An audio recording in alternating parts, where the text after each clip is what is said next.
Macam mana kita nak hapuskan buhul sihir? Ni saya ijazahkan terus tau. Siapa yang ambil amalan ni, saya ijazahkan terus dengan ijazah izin amal. Caranya adalah kita kena matikan khadam tu.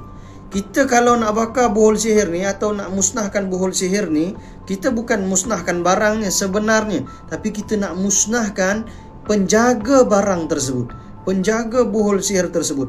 Apa dia?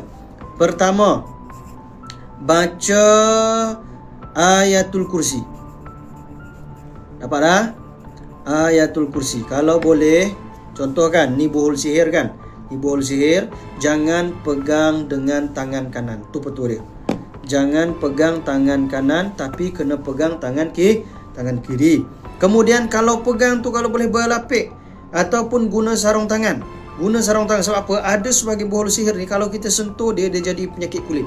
Ada macam tu. Sebab dia guna racun. Ada racun tertentu yang dia letak dekat situ. Lebih-lebih lagi buhul untuk santau. Kemudian dah baca Ayatul Kursi, kita baca 3 kul. Al-Ikhlas, ya, Al-Ikhlas, Al-Falaq, An-Nas. Bacaan dia Ayatul Kursi, Al-Ikhlas, Al-Falaq dan An-Nas. Okey, kemudian tambah dengan doa penggerak. Tahu tak doa penggerak? Bismillahilladzi la yadurru ma'asmihi syai'un fil ardi wala fis samai wa huwas samiul alim. Doa penggerak. Baca berapa kali? Baca 3 kali. Kemudian buhul sihir tu kita pegang tangan kiri, berlapik.